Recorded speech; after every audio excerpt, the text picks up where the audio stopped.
You've got a rusted bracket, seized bolts, or an old tool on the bench. Angle grinder is tempting, loud, fast, satisfying. But before you do that, give me 60 seconds.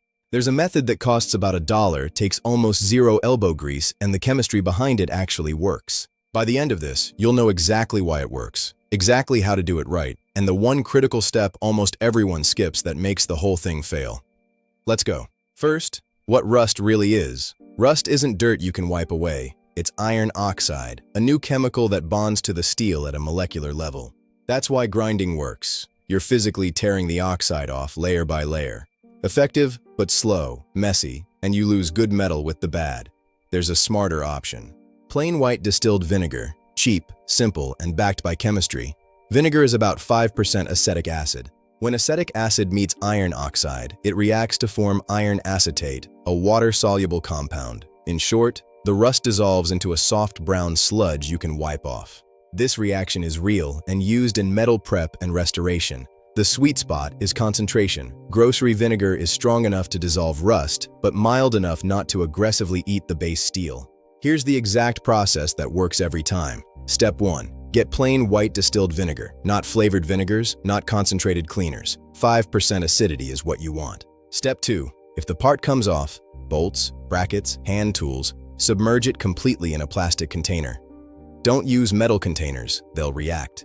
If the part stays on the vehicle, soak a rag or paper towels in vinegar, wrap the rusted area, then wrap everything tight with plastic wrap. That plastic is the secret. It traps the vinegar and keeps the acid working. Step 3. Walk away. Light surface rust shows results in 2 to 3 hours. Heavy, flaky rust, leave it overnight, 8 to 12 hours. When you check, the vinegar will be dark brown, and the part will be covered in soft brown sludge. That's dissolved rust. Step 4. Wipe or brush it off. The sludge comes off with almost no effort. Use a paper towel, a soft brush, or an old toothbrush for threads and pits. Step 5. The critical step most skip. Neutralize the acid. If you don't, the bare steel will flash rust in minutes. Mix 1 tablespoon of baking soda into a quart of water. Rinse or wipe the part with that solution, and you'll hear a faint fizz as the reaction stops the acid. Rinse with clean water, dry completely and immediately with a towel or heat. Once dry, put a protective coating on right away. Paint, primer, or oil.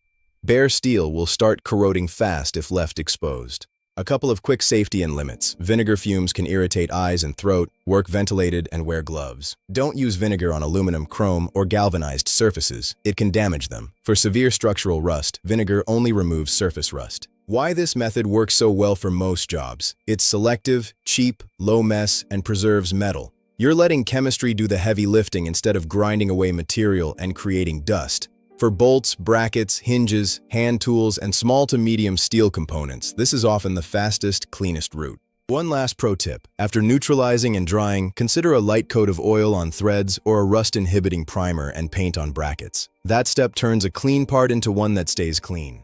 Try it on a bracket, a seized bolt, or a rusty wrench and see how little effort it takes. If you test it, drop a comment with what part you used it on and how long you left it. Want a follow-up showing this on stuck exhaust bolts or wheels? Say which and I'll make it.